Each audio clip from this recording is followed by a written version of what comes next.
Olá, meus seres iluminados, firmes e fortes, sou o professor Marcos e hoje eu vou falar com vocês sobre a Revolta do Sal de 1710. Ela é uma revolta que ocorre em São Paulo e está dentro daquele conjunto das revoltas nativistas. Mas claro, gente, o sal não é como hoje, está em grande abundância. Naquele período o sal estava escasso. E ele era esse gênero de necessidade das pessoas. Por quê? Para salgar, para colocar, conservar a carne. Então ele tinha um pequeno problema que ele era explorado. Só que explorado por uma única pessoa, ou pequenos aí empresários. E a gente vai observar o quê? Hoje é fácil, a gente vai e compra em diversos mercados. Naquele período não, você só comprava de uma pessoa. Então era muito difícil. Então ele era monopolizado por essa coroa portuguesa. E eram pequenas pessoas, aí, uma quantidade bem reduzida de pessoas que literalmente praticavam a venda e literalmente criaram aí uma escassez desse sal. E vai acontecer o quê?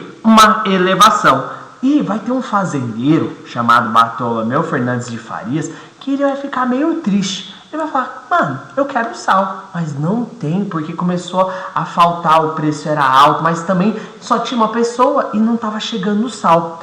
Aí ele vai falar assim, ele vai reunir, ele era um fazendeiro de grande porte, e ele vai reunir uns camaradas, e ele fala, mano, vamos invadir o negócio lá, aonde está localizado o sal, que estava em Santos interior, nas praias lá da vida. E o que vai acontecer? Ele reúne lá o pessoal e ele espera o governador de São Paulo ir para Minas Gerais, porque o pessoal, lembrando que durante o século XVIII, o pessoal tá indo lá direto para Minas Gerais. E então, quando ele vai lá o governador vai para Minas Gerais, Bartolomeu aí Fernandes de Farias, ele era um fazendeiro, ele reúne aí um grupo aí de cerca de 200 índios e escravos aí e invade o Porto de Santos. Para o quê? Saquear o sal e distribuí-lo aí para quem precisasse do produto.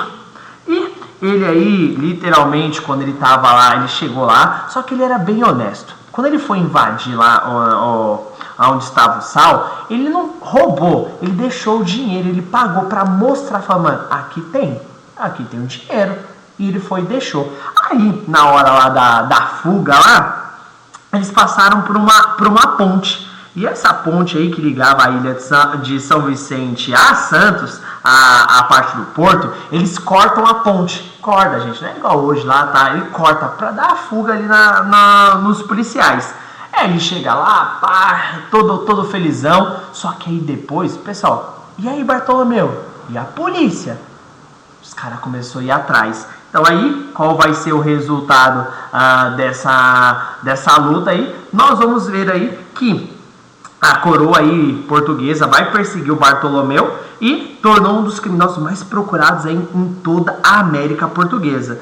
Aí, só que depois de 8 anos aí, literalmente ele foi encontrado. O proprietário de terra, depois ele foi preso e morreu antes de receber aí a pena. Por que ele morreu antes de receber a pena? Porque ele era velhinho, gente. Então o que vai acontecer? Antes mesmo de receber, ele vai ser aí, vai ser acometido por a sua morte. Então assim, quando nós falarmos da Revolta do Sal, é uma revolta que não muito estudada, mas ela cai muitas vezes no vestibular. Por quê? Ela vai ser de grande importância para falar do monopólio. E o sal era um produto de grande importância por a conservação da carne e afins. Lembrar sempre, quando falar da Revolta do Sal, é um evento que ocorre em São Paulo. Simplesmente vamos falar que as causas, os motivos, as razões e as circunstâncias, o sal era esse gênero de primeira instância para as pessoas, por conta,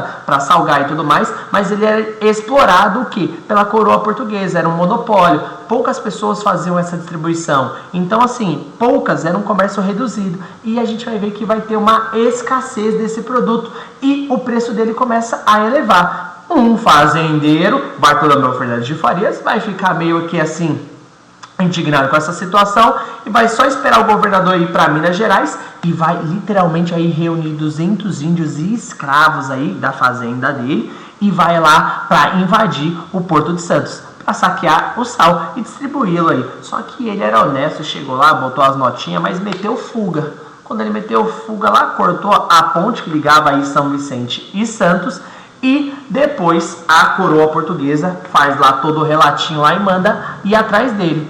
E só que ele se torna um dos grandes criminosos mais procurados. 8 anos depois ele vai ser preso. Só que aí ele acaba morrendo aí antes de receber qualquer pena. Meu povo, esse foi o Revisando aí, Revolta do Sal. Lembrando, coma pipoca e jogue sal. Meu povo, beijo, me liga. Amo vocês, tamo junto. Abraço.